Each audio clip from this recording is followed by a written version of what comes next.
Toy Chat is not a children's channel. This video is intended for adult gift givers and collectors. Hey guys, welcome to Toy Chat. This is Max. And Sang. So today we are going to be having a little bit of a conversation about one of Mattel's doll lines. And we've been covering a couple things from Mattel in recent history. You know, we did review Barbie Extra, we reviewed the Hello Kitty and Friends dolls, and a while back we reviewed the first wave of Mattel's Cave Club. We reviewed the full set of the 5 initial dolls. You guys may already be familiar with Cave Club. You know that the whole theme of it is quote unquote the first friends, and it is a prehistoric cavemen theme. What's really interesting is this line has been around now for a little bit longer than I was expecting it to, because, you know, a lot of these little non-Barbie lines that Mattel creates over time, sometimes they just fall off and you don't really see much past the first wave. But this is a brand that Mattel is continuing to invest in to some extent. You know, it does have an animated series on YouTube that actually, it has gotten a second season, and there's music videos, and some of these videos are doing very well. Like some episodes of season 2 and the music videos have millions of views. So this is to some extent a brand that Mattel is investing in. So we are going to have a little bit of a chat about Cave Club in general and its recent releases, and just what we think about the direction it's going and what it might be able to do to succeed, and just our thoughts overall. I recently purchased Cave Club's Bashley doll, which we are holding now as we chat, and we did film some footage of her. We'll show it here. She's super cute. I actually like her.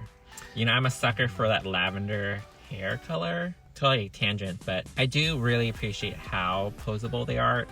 Like, one thing that Mattel does really well is they're articulated, but at the same time, they're very flexible in the articulation. Because there's certain dolls out there, while they're articulated, their mobility is really restricted.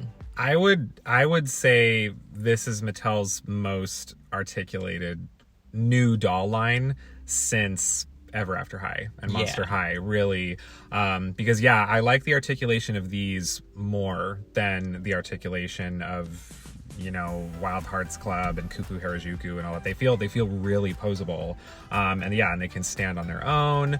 And Bashley is part of a newer wave of Cave Club dolls. I don't really know for sure if I necessarily want to say that it's Cave Club Series 2, quote unquote, but it's definitely part of a newer wave of shipments. And she came out around the same time as another character named Raquel, who I have not picked up. I don't personally think she's as cute as Bashley, but it's another version of a character who was also part of the larger Tyrannosaurus playset. It's very on like the bluer tone side.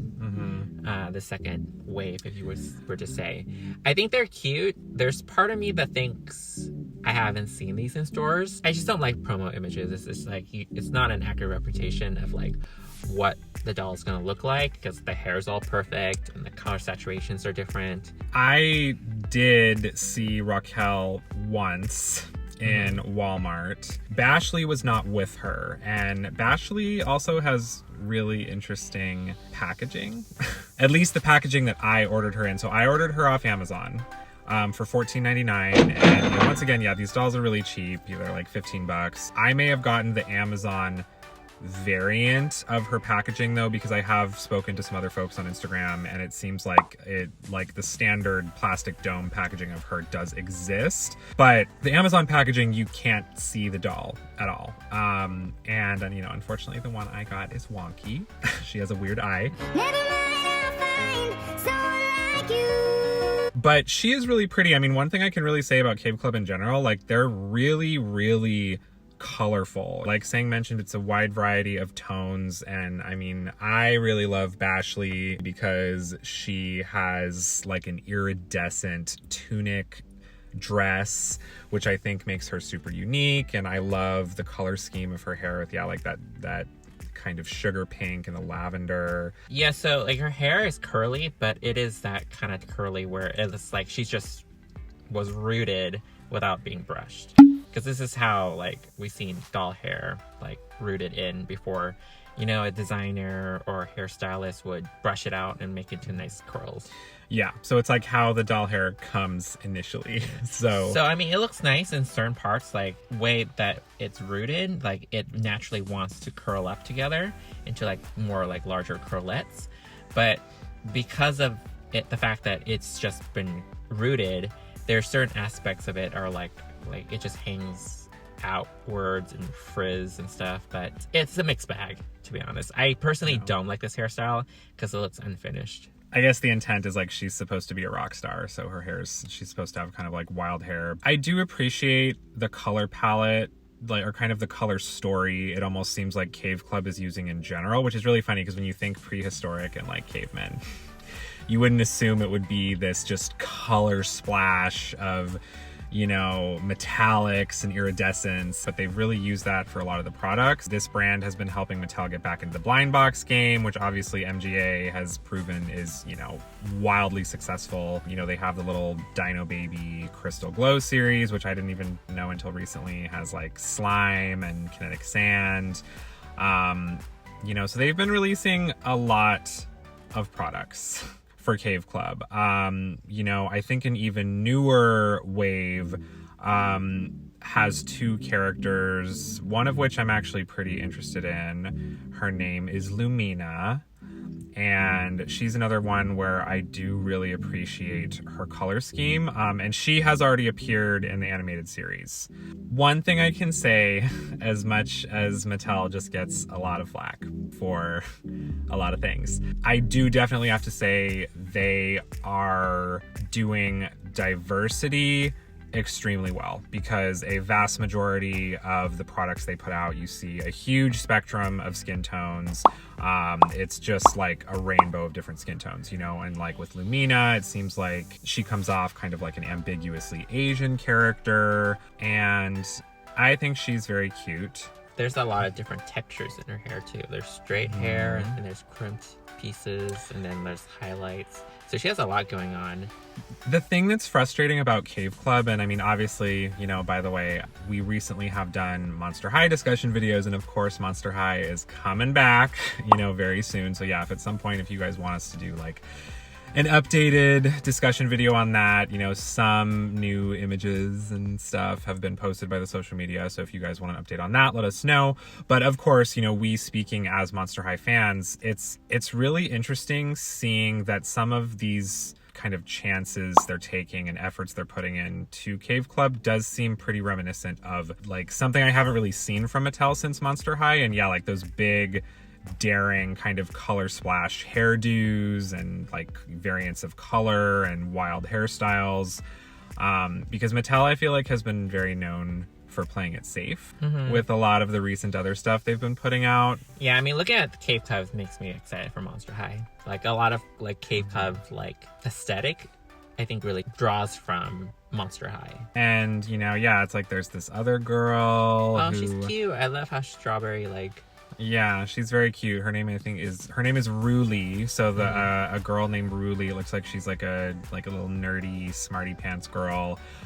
So the one strange thing though about these two is her and Lumina, it seems like they've largely only been available through like Nordstrom Rack.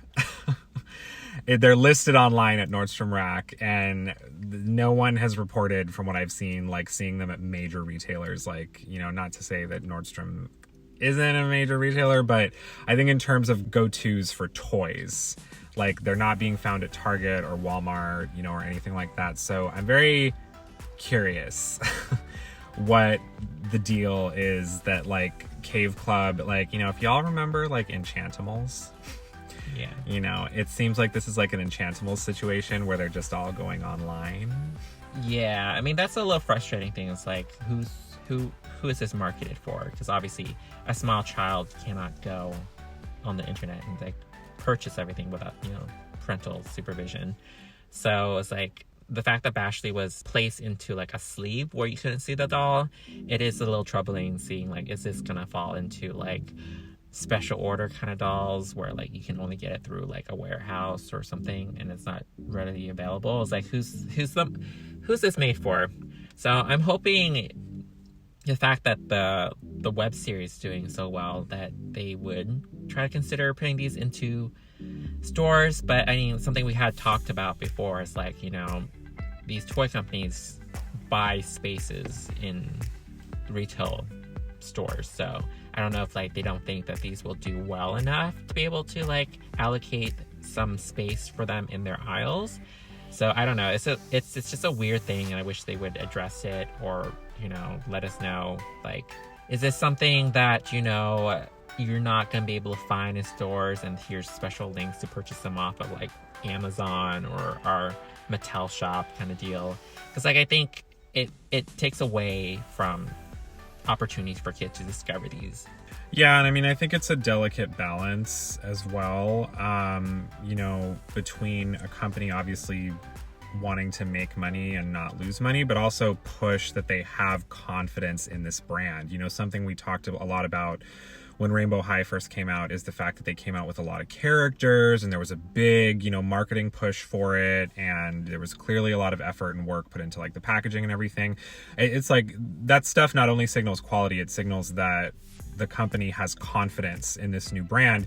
You know, there's another line of the Cave Club dolls that it's a sleepover line, and from what I've been seeing, like it was initially only collectors in Canada who were finding them at all, and they are listed now on Amazon US, but they're not showing up in stores. And actually some of these dolls have like really sporadic availability on Amazon, like you have to like either pre-order them or they're not available at all right now in some cases. I feel like this line, just the identity of this line, I don't know, because these sleepover dolls specifically, I feel like they kind of lose the caveman identity. Because especially with Fernessa, like if you take away a few key details on her, I was like, she doesn't look like a cave kid doll at all. She just looks like a little girl with like pink hair.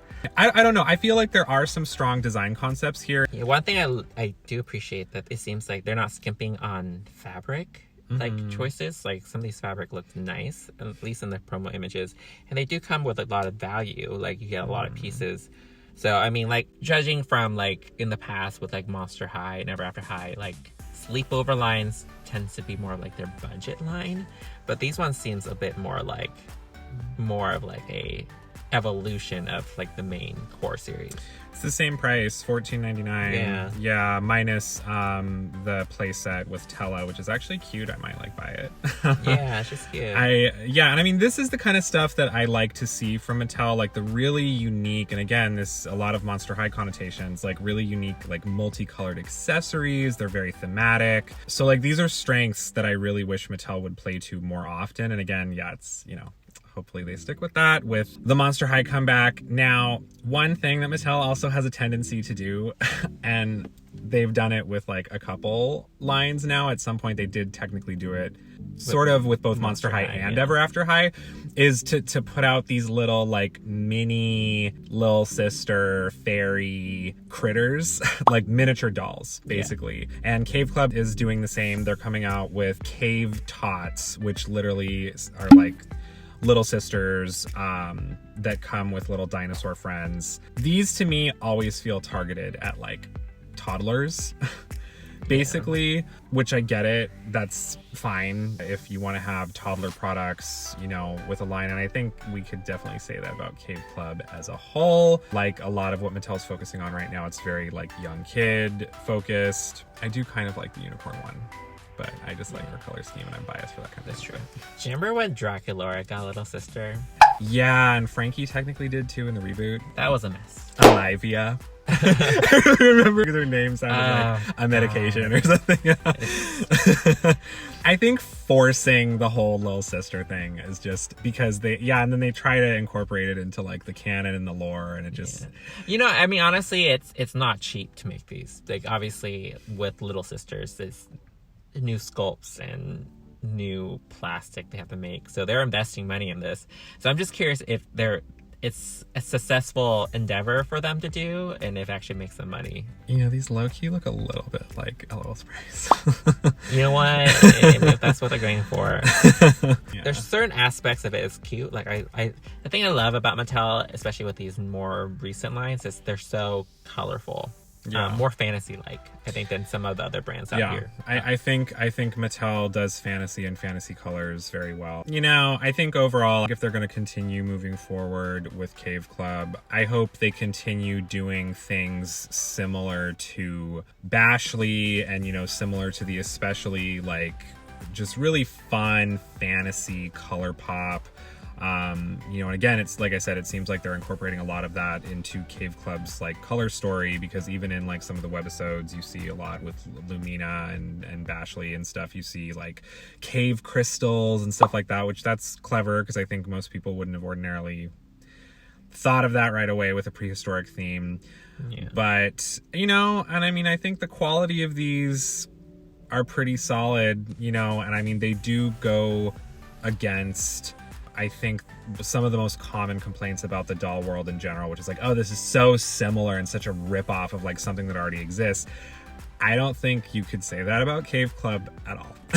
Okay, well, I mean, I would have to say, yeah, they're not copying another current doll line, but they are inspired by past Mattel lines. I think it's a little bit different if the company borrows past ideas from itself. Yes. But I think you definitely can't say that Cave Club is like ripping off existing competition. I mean, you know, obviously I just compared the Cave Tots to LOL Surprise. I don't think they're not that similar, you know. Yeah. MGA didn't invent cute proportions and big eyes. But, you know, I do think that Cave Club is a very unique concept. I think maybe I feel this way like a little bit more than I did before. I feel like there's potential there for a little bit of longevity. I definitely don't foresee this becoming a really long-running iconic line for Mattel, but it definitely has some unique assets. I'm curious to see where it's gonna go. So if you guys have any thoughts on, you know, Cave Club as a whole and the direction it's going and some of these upcoming releases, definitely let us know in the comments below. If you guys want to hear us discuss another topic in the toy world, whether it's, you know, playline or otherwise, definitely let us know. The link to our initial Cave Club review will be linked below. Hit that like and subscribe button if you haven't, and we will see you next time. Bye. Bye.